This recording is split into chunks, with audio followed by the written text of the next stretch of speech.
Ini kayaknya itu saya sebagai laki-laki dan melihat keadaan dan kondisi dan fenomena pada laki-laki saat ini, kayaknya ya mungkin untuk selamanya laki-laki ini kayaknya akan menjadi figur yang paling sial gitu di dunia. Kenapa kok gitu?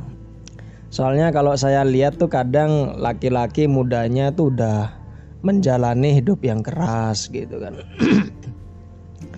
Terus misalkan nanti udah besaran dikit kerja yang gak enak, misalkan kerja kasar gitu.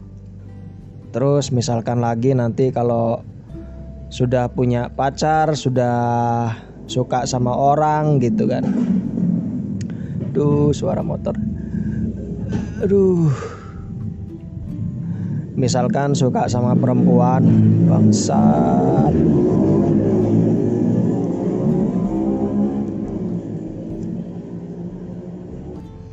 Maaf, oke lanjut. Misalkan dia suka sama perempuan gitu, terus menjalin hubungan entah apa gitu, pacaran. Nah itu nanti pasti itu nanti disalah-salahin.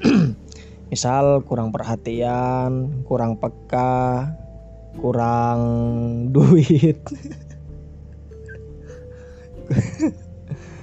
kurang apa aja, kurang ganteng misalnya.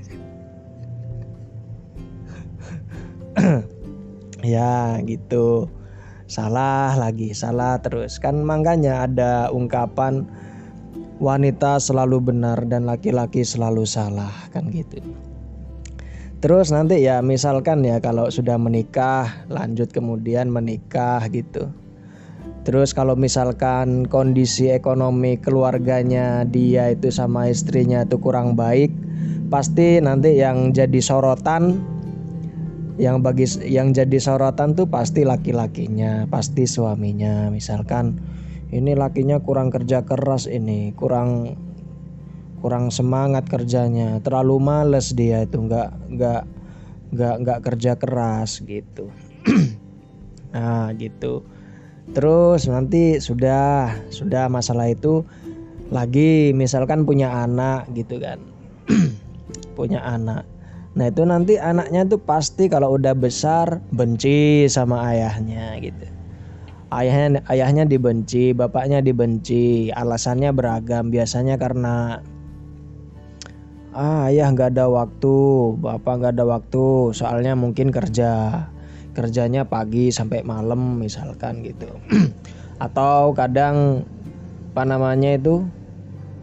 tengkar sama ibunya kadang kena bentak gitu. Terus kadang marah-marah juga, misalkan marah-marah ke anak. Marah-marahnya laki kan kadang gimana gitu ya, menyeramkan gitu bagi seorang anak, bagi perempuan gitu. Bahkan tuh kadang tuh ada gitu kan. Saya tuh kalau lihat fenomena sekarang itu, ada anak tuh yang kayak nyumpahin ayahnya tuh biar meninggal, atau udah wis biar aku berharap ayah begini, ayah meninggal, ayah begini gitu. Padahal gimana ya? Dan kabar baiknya laki-laki tuh kadang nggak masalah soal itu. Soalnya tuh dulu aku pernah itu kayak ngelihat di mana itu, pokoknya di media sosial gitu, ada postingan ayahnya lagi kerja garap apa gitu kan. Terus anak ini masih kecil, umur berapa ya? Paling 5 tahun, 6 tahun gitu. Dia tuh marah-marah ke ayahnya, kata-katanya kira-kira kayak gini. Mungkin kamu juga pernah lihat. Dia tuh kayak miskin mulu, banyakin duit, kasbon mulu, kayaknya gitu. Tapi ayahnya ini responnya tuh ketawa gitu. Kayak jawab, ya udah sana cari yang kaya, cari ayah yang kaya gitu. Ini mungkin kayak lucu gitu, cuma kalau dimaknai lagi video itu kayak aduh, itu segimana hancurnya itu perasaan ayahnya dikatain sama anaknya kayak gitu. Kasbon mulu, aduh. Gimana ya? Tapi itu sambil mukul loh anaknya itu, mukul ke muka, ke wajah ayahnya itu. Aduh, saya sampai bingung, anak ini kok bisa tahu bapaknya kasbon itu siapa yang ngasih tahu? Apakah ibunya, apa siapa ya? Saya nggak mau ngejudge itu ya. Cuma kok tahu dia, kok tahu kata kasbon gitu. Aduh ya Allah.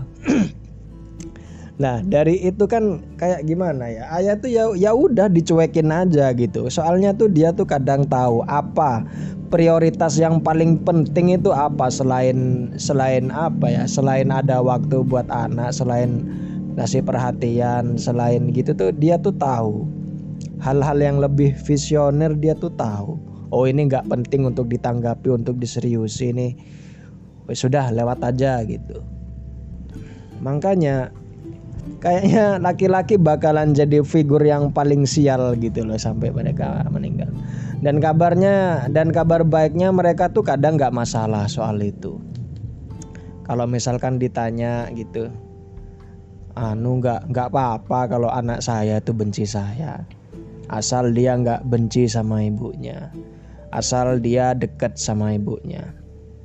Soalnya saya sebagai laki-laki, dan mungkin nanti kalau saya punya anak, saya tuh akan berusaha semaksimal mungkin untuk anak itu biar deket sama ibunya gitu loh. Terutama kalau misalkan anaknya laki-laki gitu kan, biar deket sama ibunya, biar sayang sama ibunya gitu loh. Tapi ya kalau bisa ya nanti saya usahakan juga deket sama saya gitu. Ya tapi kan laki-laki kan prioritasnya itu istri sama anak. Pokoknya ibu sama anak ini harus dekat, harus sayang gitu. Udah kadang yang kerja, udah kamu nggak usah kerja, kamu ngurus anak aja. Anakmu nih biar deket gitu. Misalkan kalau saya ya, kalau bisa itu kamu tuh belajar masak. Kalau saya pribadi. Karena apa? Bukan soal bukan soal apa ya, kerjaan perempuan itu bukan soal dapur, ranjang, apa lagi? Ya urusan gitulah, saya lupa satunya apa. Itu karena saya tuh pengen gini, anak saya kalau misalkan masak dari ibunya, kayak saya misalkan, sesederhana apapun masakan ibu itu tuh selalu dinanti sama anaknya.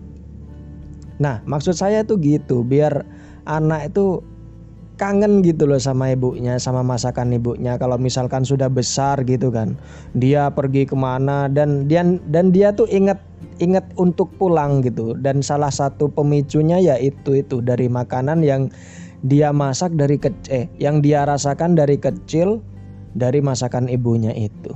Sesederhana apapun itu pasti anak itu kalau kalau makan masakan ibunya itu nikmatnya gitu.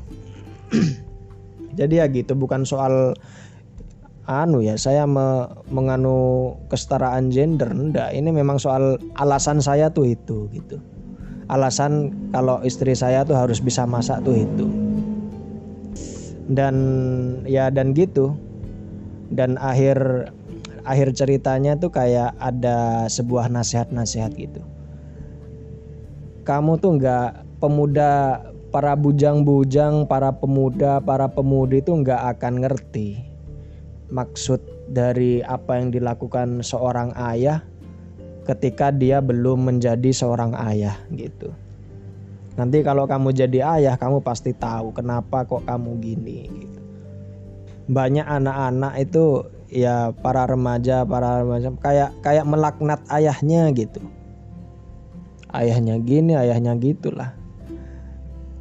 Padahal bisa jadi ayahnya itu melakukan sesuatu tuh yang nggak kamu sadari, itu menyelamatkan kamu gitu loh, entah dalam bentuk apapun. Ya kadang saya juga gitu, kadang benci sama ayah saya.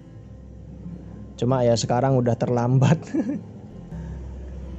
Ya sudah, sekarang jam 12:30. malam Jumat.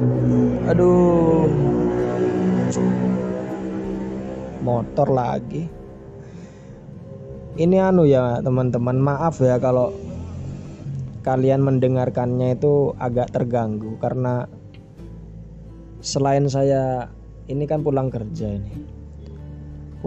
selain saya pulang kerja agak capek, terus ditambah sama suasana di sini ini kayak rame banget, jadi kayak kadang ngomongnya nggak fokus, kadang putus-putus, kadang terpotong. Ya maaf ya, maafkan saya. Ya udah, ini semoga bisa menjadi teman istirahat kamu, teman tidur kamu. Jaga kesehatan, jangan lupa makan. Ya udah, selamat malam.